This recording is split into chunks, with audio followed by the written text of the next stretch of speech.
ओम श्री वासुदेवाय नमः। भाद्रपद भादो मास के कृष्ण पक्ष में पड़ने वाली एकादशी तिथि को अजा एकादशी के नाम से जाना जाता है। यह दिन भगवान विष्णु का आशीर्वाद ग्रहण करने के लिए बहुत ही उत्तम दिन है। इस दिन अजा एकादशी की कथा सुनने से भगवान श्री हरि की कृपा सदैव बनी रहती है। इसको पढ़ने और सुनने से अश्वमेध यज्ञ का फल मिलता है। वैसे भी हिंदू धर्म में कथाओं का बहुत ज़्यादा महत्व है। भगवान की कथाओं में से हमें उनका आशीर्वाद मिलना तो जरूरी है ही, साथ ही जीवन में सीखने के लिए बहुत कुछ मिलता है। तो चलिए सर्वप्रथम जानते हैं अजा एकादशी का महात्म्य। युधिष्ठिर जी ने पूछा, जनार्दन, अब मैं यह सुनना चाहता हूँ कि भाद्रपद मास के कृष्ण पक्ष में कौन सी एकादशी होती है, कृपया बताइए।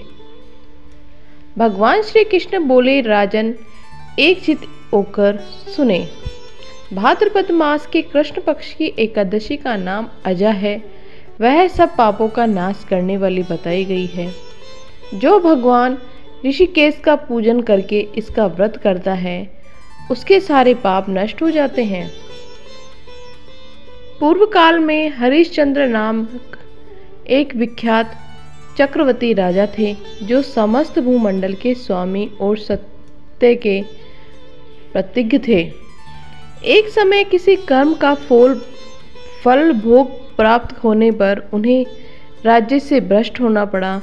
राजा ने अपनी पत्नी और पुत्र को बेच दिया, फिर अपने को भी बेच दिया। पुण्य आत्मा होते हुए भी उन्होंने चांडाल की दास्तान करनी पड़ी। वह मुर्दों का कफन लिया करते थे। इतने पर भी नृपश्रेष्ठ हरिश्चंद्र सत्य से विचलित नहीं हुए। इस प्रकार चांडाल की दास्तान करते उनके अनेक वर्ष व्यतीत हो गए। इससे राजा को बड़ी चिंता हुई। वह अत्यंत दुखी होकर सोचने लगे, क्या करूं, कहाँ जाऊं, कैसे मेरा उद्धार होगा। इस प्रकार चिंता करते करते वे शोक के समुद्र में डूब गए। राजा को आतुर जानकर कोई मुनि उनके पास आए। वे महर्षि गौतम थे। श्रेष्ठ ब्राह्मण को आया देख नृपश्रेष्ठ ने उनके चरणों में प्रणाम किया और दोनों हाथ जोड़ गौतम के सामने खड़े होकर अपना सारा दुख में समाचार कह सुनाया। राजा की बात सुनकर गौतम ने कहा, राजन, भादो के कृष्ण पक्ष में अत्यंत कल्याण में आज नाम की एकादशी आ रही है, जो पुण्य प्रदान करने वाली है।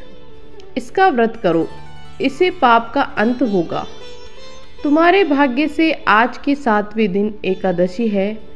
उस दिन उपवास करके रात में जागरण करना। ऐसा कहकर महर्षि गौतम अंतर्ध्यान हो गए। मुनि की बात सुनकर राजा हरिश्चंद्र ने उस उत्तम व्रत का अनुष्ठान किया। उस उत्तम व्रत के प्रभाव से राजा सारे दुखों से पार हो गए। उन्हें पत्नी का सन्निधान और पुत्र का जीवन मिल गया। आकाश में दुदुभियां बज उठी। देवलोक से फूलों की वर्षा होने लगी। एकादशी के प्रभाव से राजा ने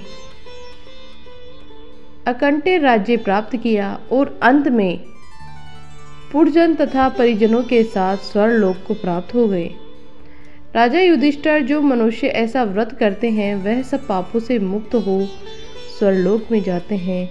इसको पढ़ने और सुनने से अश्वमेध यज्ञ का फल प्राप्त होता है।